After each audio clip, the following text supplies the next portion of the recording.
I want to talk about my favorite way to fish a finesse swim bait that I don't see anyone do in this day and age. And that is fishing it on a beetle spin. So I know you guys have probably heard of a beetle spin. It was probably way back when your grandpa took you out fishing. It's one of those original lures that you don't really fish with as you advance into the world of bass fishing because it's kind of an unsophisticated Walmart lure, all that kind of stuff. But a couple years ago, I was having a problem. So I love fishing with baits like this. So we have like a Kitech 2.8 on a Dirty Jigs guppy head, right? And this is a phenomenal bait. And once I got into bait finesse fishing, which if you guys watch my channel, you understand I do this a lot. I loved throwing this little rig right there on it. And this head is phenomenal because of this super light wire hook right there. It allows me to, even with my ultralight and light action rods, I can get a clean hook set even in very deep water. The lake that I fish predominantly, I'm fishing constantly in 20 to 30 foot of water. So I need to be able to set the hook even if I'm using super light gear. So I was having a blast throwing this little bait, throwing all these little swim baits. But then, as you guys know, if you fish a lot of swim baits, there are days when you need a little bit of flash. You need a blade. So traditionally, what you do if you're fishing on a full-size gear is you go to an underspin. So I thought, okay, let's go to the underspin. So this is the Tactical Bassin Tactical Mini Underspin. And I was super stoked about this thing. And it is still a great bait, don't get me wrong. But on my specific gear, I'm fishing with 6-pound braid. I'm fishing on a light or an ultralight action rod. And those BFS reels do not have the tightest of drag. So you can't really hammer home a hook set. Well, if you can notice, this hook on the underspin is much thicker than the one on the original guppy head. And that is by design. They design these to fish on more medium light to medium action rods, like spinning rods for large smallmouth up north. So I understand why they wanted to go with a heavier wire hook. There's no problem with that at all. But I personally had a problem because I could not get consistent hook sets with this. I was not confident in my hook sets with this thick gauge of a hook. So then I started looking around and I found some beetle spins laying around. And I took off the, you know, how they come with those junky like lead heads with a really terrible hook and the little grub on the back. I took that off, even though it'd probably work as well. I took that off and I threw on my guppy head that I love. And I just clipped it right on. It just clipped right on there. And then I was kind of screwing around with the blades and I love just to tinker with all my stuff. So I was tinkering around. I bought some willow blades. This is a Hildebrandt size 3 blade. And now all of a sudden, I basically have the effect of an underspin, but I have the light gauge hook that I want that I can set on my lighter action rods. And actually, I realized I could even go much smaller. Sometimes if I'm fishing for like bluegill or multi-species, I'll even put a little Kitech, like a size 2 or a size 4 little head on here. Doesn't matter because you can switch out the hook. That's the beauty of it. And what I realized is this thing was absolutely crushing fish. These fish were destroying this rig. And I was wondering what the deal with it is. And I couldn't quite figure it out. But as I've been fishing it for, a couple of years now, I've kind of made some observations between the normal underspin and this guy right here. So the first one is when you're fishing with an underspin, and I fish a lot of underspins on my full size gear, I'm usually letting it sink to the bottom and I'm popping it off the bottom and I'm slow rolling it right on the bottom. And usually I'm fishing with weights like 3/8 of an ounce, maybe half, maybe quarter, but mainly 3/8 of an ounce. So the reason I bring that up is that is a quite heavy head. So when you're fishing a bait like a 4-inch Kitech or 3.5-inch Largo shad, that size of swim bait is not going to displace the head. And that underspin with the larger weights stays very stable in the water, no problems there.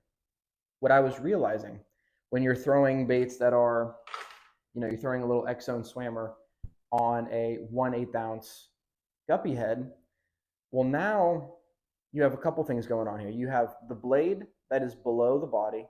The blade, the faster you reel, because of just physics, it wants to go up. It wants to carry up.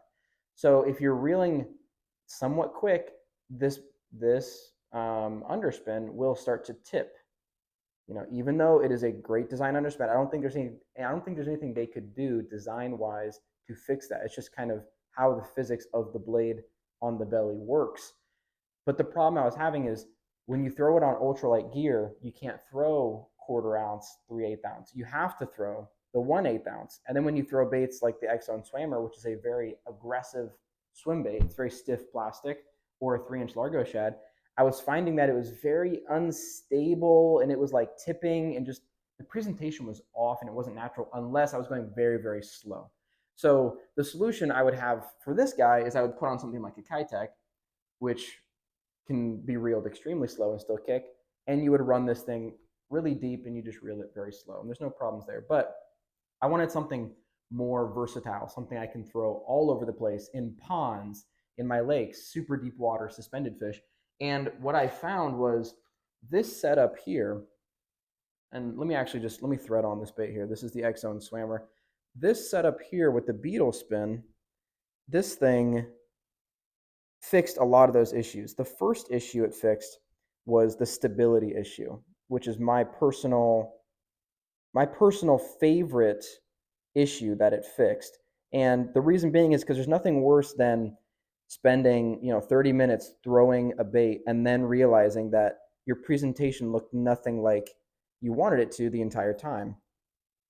So what I love about this is even if you have an aggressive bait like an X-Zone Swammer, this is the 2.75-inch version, because of the placement of the head, the weight is at the bottom now. So instead of the blade being at the bottom wanting to rise, along with the tail of the bait wanting to rise the bait, now the bait is at the bottom.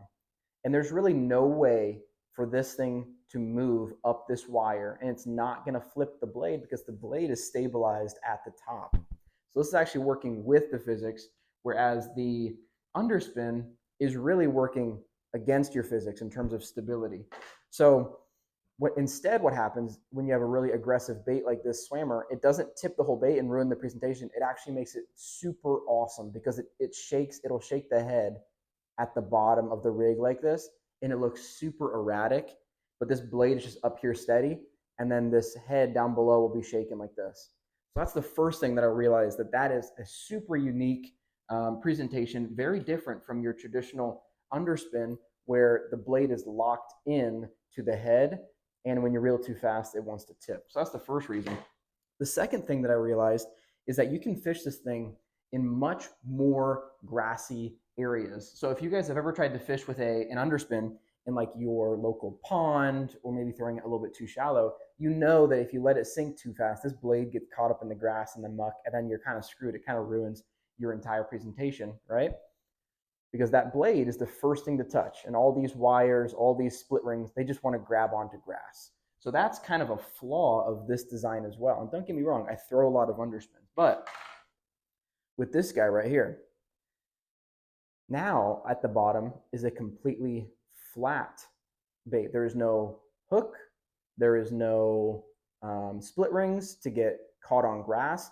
So instead, what I can do is I can pull this thing right through grass, and it's kind of like it's exactly like a spinner bait, where grass will actually push right through these wires. These wires actually act like an awesome little weed guard for it. So weedlessness is also another advantage that I found over it, and something that I really enjoyed as I do a lot of pond fishing. The underspin is not really a great pond fishing rig. So this guy, for me, excelled in pond fishing as well. And then the final thing, and probably the most interesting and the most accidental find, all those other things I could kind of figure out just by looking at it. This one I found very interesting. So the lake that I fish predominantly is a pretty clear lake for Florida standards, and it's very deep for Florida standards. So I'm getting a lot of 25 to 35 foot that I'm fishing for these bass in. And sometimes on those weird days, they're not hugging bottom, they're not eating on top, they are sitting right in the middle of the water column, and that's really hard to target a fish when they are sitting at about 12 to 15 feet when it's actually 25 or 30 feet. It's very hard to target that, especially because I don't have live sonar or any of those fancy tools. So what I found kind of accidentally is I would take out this willow blade, and let me see if I can find one. I think I got one set up here. So I would opt for a Colorado blade. And a Colorado blade, what it does, it's a lot stronger of a cup. It's more like a spoon, where a willow blade is more like a flat, little bit longer shape. The Colorado blade has a lot more cupping, so it's going to hold the bait up in the water column much easier. So you opt for a Colorado blade, and then you just snap on the same head there. And what I was finding is I would be casting out to these fish. I would let it sink. I would count it down, let it sink down to about where I think I was in the right range, 10, 15 foot. And then I would just slowly reel. And normally what happens when I fish with traditional gear is if you're fishing with a 3/8 ounce head, that thing is going on the bottom, right? Things going on the bottom and it's staying down pretty good because that's a good amount of weight here. But with the 1/8 ounce head, the small little swim bait, and then that Colorado blade kind of cupping and pulling the bait up, you get this rig that is just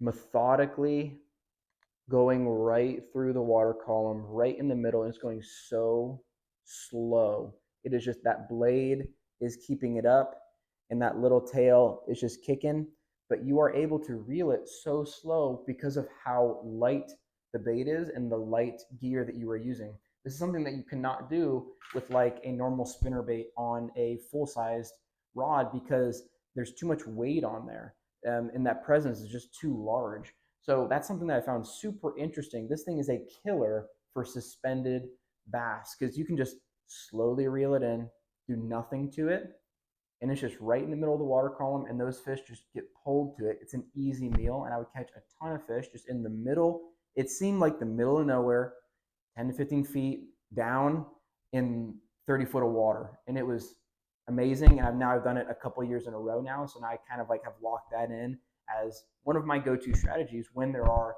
suspended or kind of funky mood fish. Now let's talk about the baits that I throw on it, and then I'll wrap it up here. So there are 4 baits that I have tried on here, and I like them all, but let's just talk about the different ones. The first one here is the X-Zone Swammer. This is a 2.75-inch version.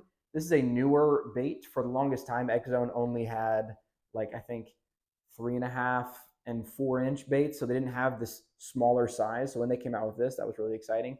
This is an aggressive bait. This is, as you can see, the tail is very thick, has a lot of plastic there, and it's also a very durable, stiff plastic.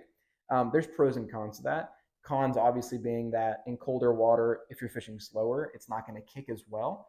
But the pros are that if it's not frigid water and you're reeling it nicely, it gives the bait a very erratic, very natural looking kick, very like bait fish scampering away kind of vibe. So that's a great bait. I've really been enjoying testing that out. Obviously, you have your Kitech 2.8. I don't have to explain this. Everyone knows to use these guys. They are phenomenal for any time of the year. There's really no wrong way to fish this. If I had to pick just one for the rest of my life, I'd pick this guy. So that's the Kitech 2.8. It's the fat swing impact. And then now some new ones that I've been messing around with. This is the X-Zone Stealth Invader. It's a little guppy. It's a very interesting bait. It's kind of backwards of a normal swim bait. And what I mean is that the bottom is flat and the tail is reversed. So that paddle is facing upwards.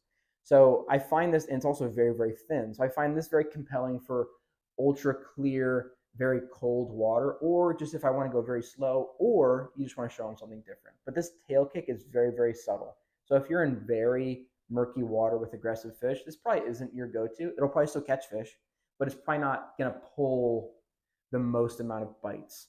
But that's an interesting little bait, just very different, very fun to fish. You can reel it super duper slow. And then this guy has kind of taken over as my number one for this rig. This is the 3-inch Megabass Spark Shad. And the reason I've kind of really been latching onto this is because of that last reason I was talking about with the suspended fish. So I was talking about how the Colorado blade kind of holds the bait up in the water column. Well, when you have something like a Kitech where it's very round, even like the Easy Shiners are kind of thin, the bait wants to sink. So you have the Colorado blade holding up, but the bait is not really doing much for you. What I found with this bait, it is such a wide bait, and it has these fins right here. So even though it's a 3-inch bait, it's small, and I can throw it on my light action rod. It's got these fins that kind of help it glide and stay up in the water column. So, and it has an extremely thin tail that will move at the slowest of speeds. So if you're kind of putting this all together, what I found was when you put this on a rig with like a Colorado blade, and you put this guy on there, you can reel it extremely slow. I'm talking like this slow, like just barely turning your handle, and that little tail is just back there kicking, and that little Colorado blade is up there going, and it is just hanging in the middle of the water column. And I've been getting tons and tons of bites on that specific bait right there. Ton of fun. But you really can't go wrong. All these swim baits are awesome. The thing is, they're so small that you're going to get bites regardless because fish are just interested in it. But you can kind of pick and choose, try out which ones you like, which ones work in your waters, and just try out different things, different colors. You know, it's hard to say which one's best, which one's worst. I think you just have to have maybe a couple in your arsenal and just kind of trade them out as you see fit. But anyway, guys, that is probably my favorite way to fish, just kind of like fun fish. If I'm just going out, I just want to get bites, I'm probably just going to throw this because it's super effective, extremely versatile, and you can go out to the pond with just this one setup and fish nothing else, and you'll get bites any time of the year. I'm very confident in saying that. I hope you guys enjoyed. I hope you guys give this a shot. If you have tried something similar or you have some other ideas for me, please leave it in the comments below. Have an awesome day, you guys.